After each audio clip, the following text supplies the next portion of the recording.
What it do, flight crew? FTC. Flight team stand up! Bitch, dude! We got 2022 NBA Top 10 Draft Prospects that were picked. We're going to be looking at the highlights and their overall grade. Brought to you by Hoop Reference. Shout out to him as promised. I told you guys that I only knew one honest NBA prospect that was drafted this year, which was that Paolo guy. We've seen him a couple times in the highlights of Dude and everything like that. And everything for everybody else, man, we are just clueless. You know what I'm saying? And then, you know what I'm saying? We're here to, get a little knowledge up, But like I said, and always like I always do in every year's draft or just general with sports and everything, man, we're going to be blunt. You know what I'm saying? If he's your favorite guy, you know what I'm saying? You know him personally, man. If there's a weakness, I will say it. You know what I'm saying? Because I'm always here to get players better because I'm giving free game. Legend on the basketball court. You know what I'm saying? The big day has finally arrived. The NBA draft. You think Michael Jordan's going to be taking it easy and sugarcoating everything? If he, In the coming days, I will continue to bring plenty of post-draft related content, but today we're going to be analyzing the top 10 picks made. Specifically, we will be going through each pick made in the top 10, and we'll be giving a grade to each selection based on a combination of the player's talent, his fit with the team, and shout out to Hoop Reference for doing this too. This is like so quick of them. Sometimes top talent slips, and a team comes away with a big steal. Now, last night's draft we reacted to. Overthink things and draft a player much earlier. I mean, I really was neutral. I didn't really So we'll see how that went tonight. But a lot of people have mixed feelings. Though, make sure to like the video and subscribe to the channel. I'm like, why do you keep showing this guy? Very much appreciated. He's now, not even a number one overall pick. Let's begin. Starting so here we go. The first pick in the draft this year, the Orlando Magic selected Paolo Banchero, and the grade here is a solid A.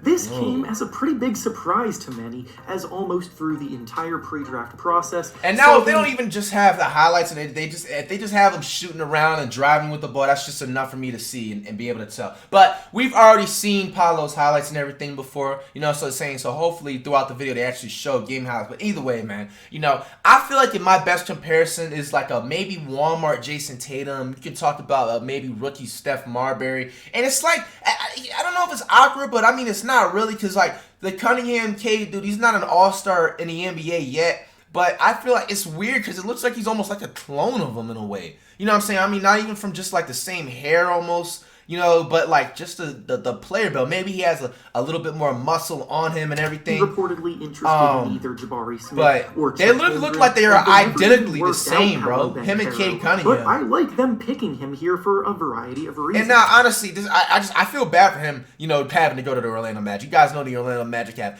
105% zero talent. Anybody that wakes up and pays money to go to an Orlando Magic game needs to be checked into a mental health facility ASAP. I don't know what you might as well just go off to the most dangerous part of the world and just just hold stack of money like this and just say, please come and rob me, because I don't know what entertainment you get from watching the Orlando Magic basketball in 2022.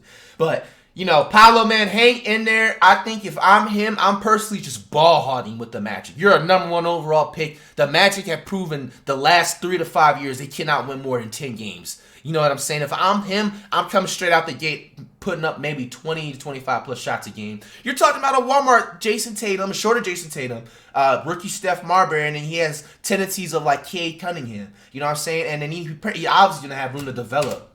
With Banchero, he's the player in this year's top 3 that, even though he probably has the lowest defensive ceiling, he has the highest offensive ceiling. Okay, that's good. Okay, so he has a low defense, but defense. If you're an all-star point guard, you'll always get away with having bad defense, like myself.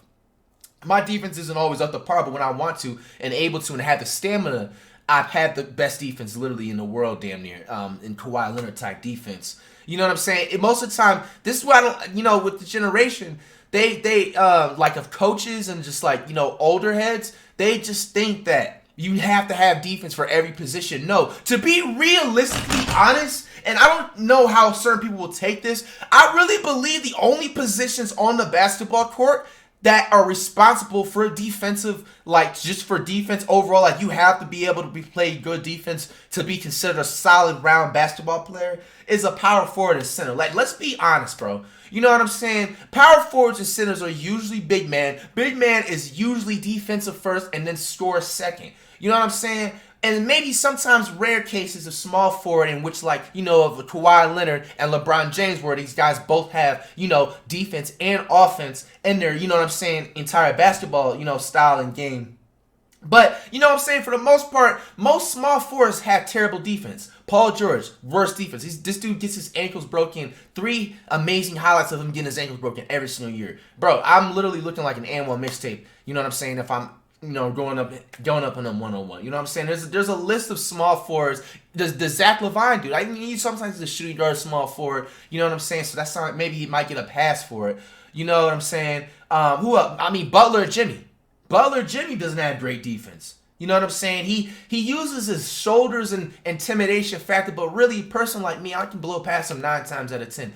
Jimmy Butler has amazing offense. You know what I'm saying? So most of the time, the power forward and center, you know, is where you should, okay, if you want to dock points for their grade level and everything like that, there have to be a power forward and center if it comes to defensive end. But if they're like a point guard to a small forward and he got bad defense, I don't feel like they should get knocked too much for that. That matters a ton when discussing defense. The number 1 overall guy.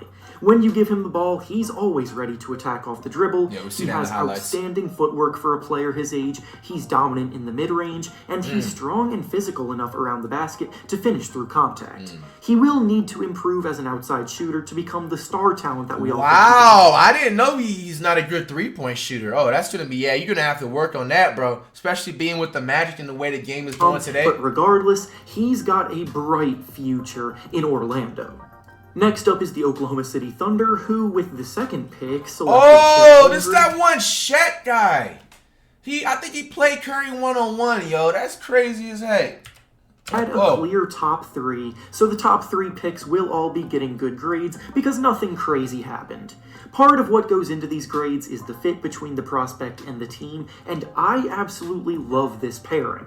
The Thunder are still several years away from seriously he went to the Thunder? Yeah. The Thunder ain't winning more than 15 games. Is on fully developing their young... The Thunder are trying so hard to rebuild as a basketball team when honestly they should just be trading their high draft picks for already all-stars in the league. Like, the Thunder, whoever these GMs be for the league, dude, I just think these dudes, you can just tell they just care about the check only. They don't care about basketball, the passion for anything. I don't care what nobody has to say, dog. Like, come on, bro. You talk about the Thunder the last 3 years since they lost Westbrook.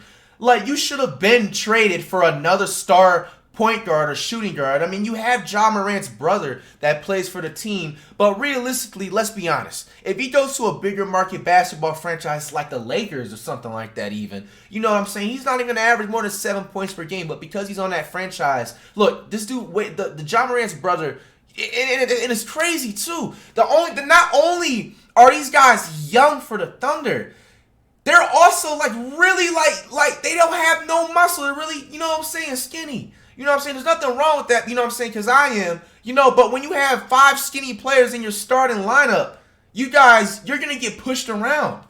Like, let's be honest, man. You know what I'm saying? I'm going to body the shit out of this. You know, this dude is really talented. I like the way he moves with the basketball and his footwork and his style of, you know what I'm saying, basketball play. It has like almost like a mid-1980s Larry Bird, you know what I'm saying, style of basketball play. But come on, man. You know what I'm saying? Like, bro, I'm literally, if I get in the post, bro, he's going to go flying from here to Southeast Madagascar. You know what I'm saying? I don't know what the generation is focused on, but this generation needs to be focused on drinking more milk, man. Just, you know, doing more push-ups. You know what I'm saying? That's why in person, if you see me, I have a very sturdy chest. You know what I'm saying? Like, it's just be sitting up because I have my push-up game intact, bro. The point is, what I'm saying is that it doesn't make sense for the Thunder. So they don't have time to be continuously waiting, you guys. You know what I'm saying? It might get to a point where the Thunder might be doing so bad, they're going to have to relocate another city. If I'm the Thunder, they should have traded a second overall pick for a star in the league right now and just let, you know what I'm saying, Shaq go to a nice team. Because I feel like the Thunder are going to waste him. He honestly needs to go to a team like the Heat. Or maybe the Nets. Future, and when Holmgren enters the NBA, that is exactly what he is going to need.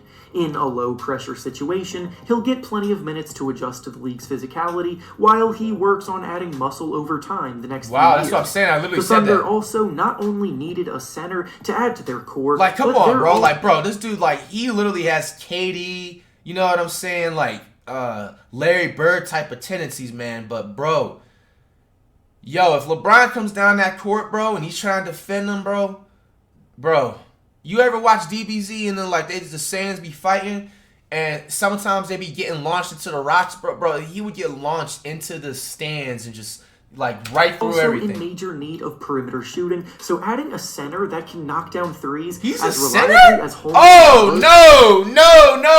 I thought he was like a point guard or shooting guard or a small forward. Nah. If I'm him, I'm telling the coach, put me at the small forward. He can play a small forward.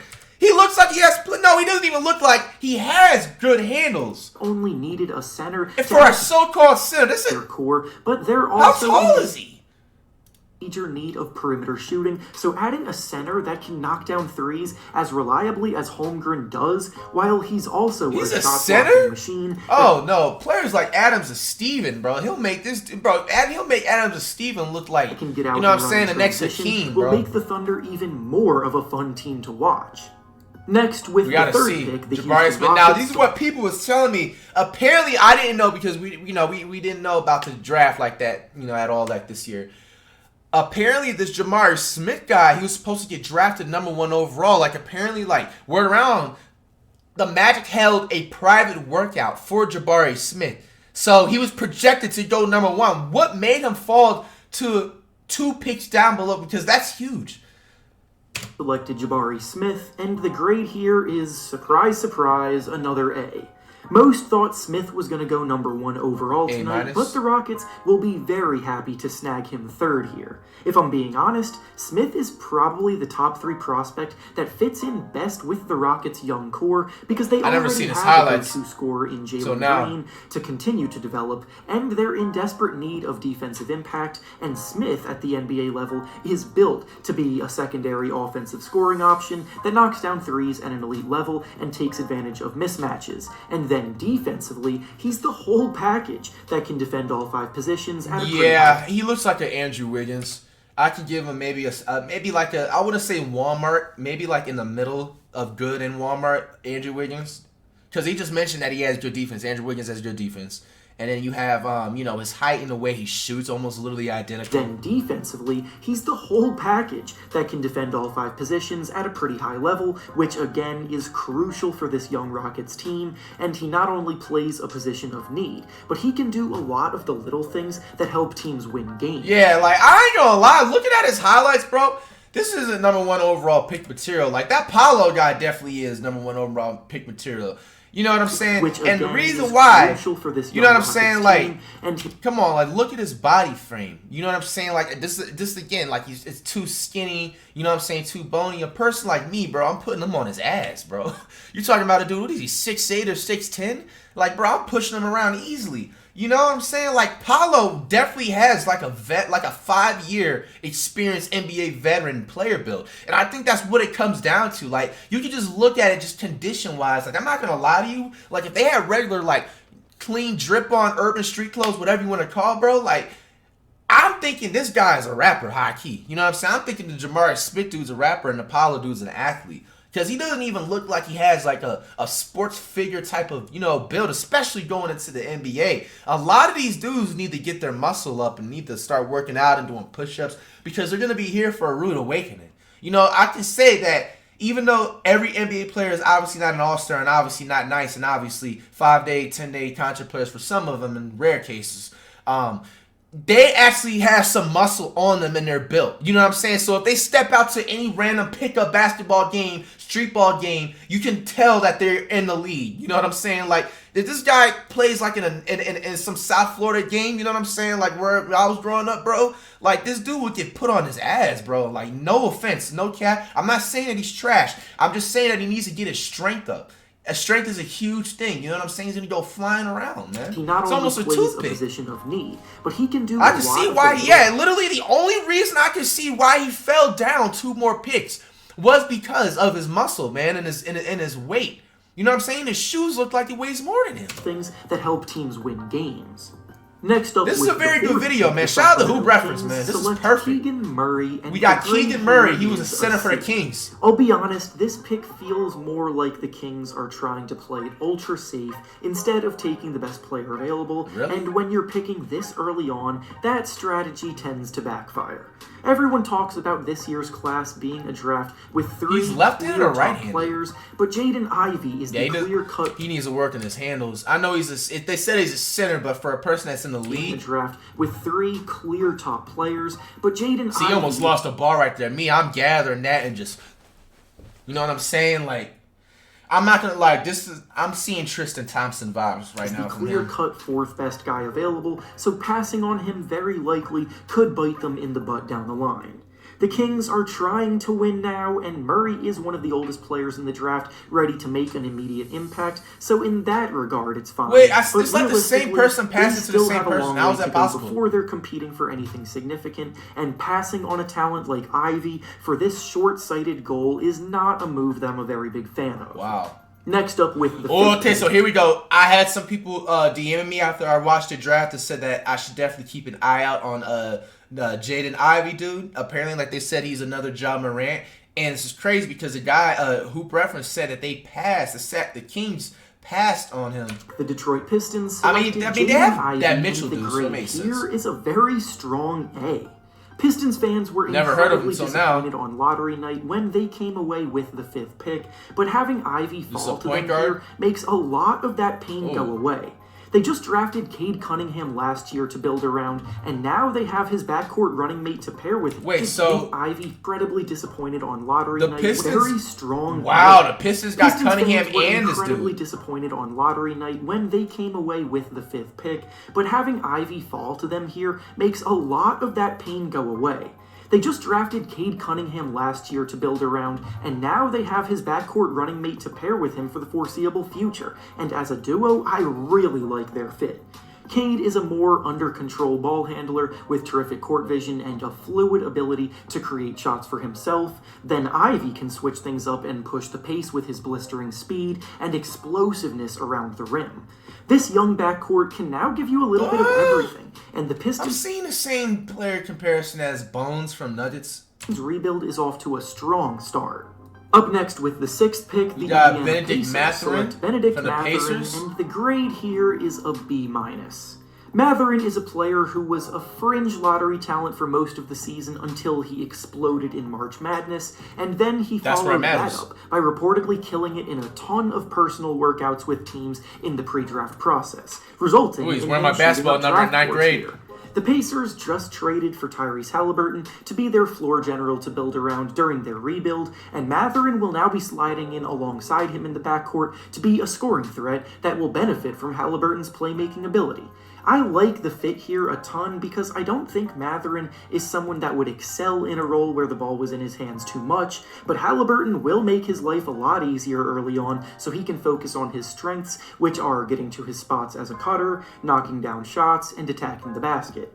In my personal opinion, there were better shot-creating guards available here, so the pick felt like a safe one, but not an ambitious one. Yeah, I don't have a comparison. Next, with the 7th pick, the Portland Trail Blazers selected Shaedon Sharpe, and the grade here is an A. Damn. Listen, I know Sharpe is still a pretty big mystery to most because of his lack of experience playing against next-level competition, but he legitimately has the upside to end up being possibly the best player from this class, and while there are a lot of things that will need to go right for him to get there, he said he could be the best player from this draft, playing against next-level Shaedon Sharpe. But he legitimately has the upside to end up being that possibly turnaround the best little post player shot from right this there class. Nice. And while there are a lot of things that will need to go right for him to get there, I love the Blazers as a team to take that risk.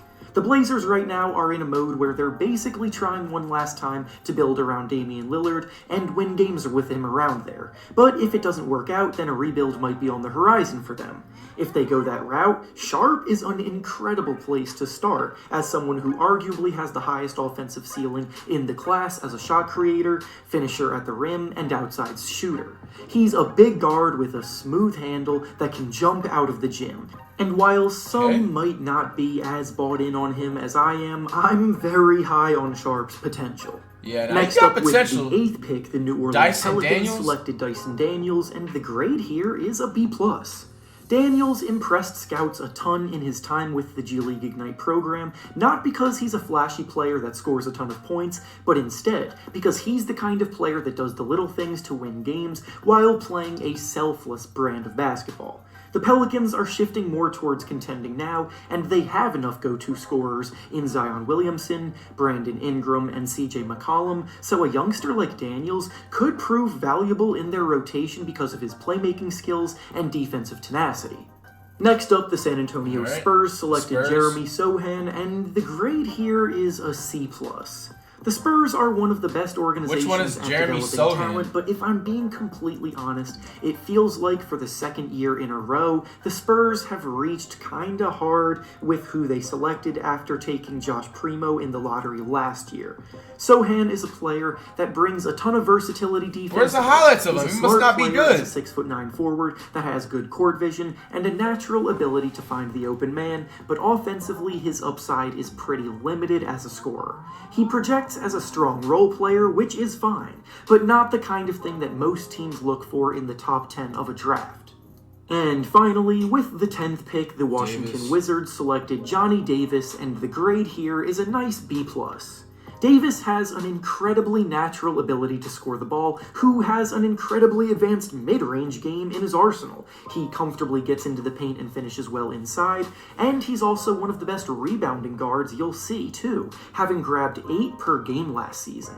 His numbers became slightly skewed after he tried to play through an injury in the second half of the season, which hurt his overall efficiency, but at full strength, he's one of the best scoring talents available this year, and in Washington, he'll be a beneficial addition, all things considered. And with that being said, that's all I have for you today. Make sure to like the video, subscribe to the channel, and comment down below. Who you think out of this draft is going to be the best player? As usual, man, comment down below that track next, and it's a 5!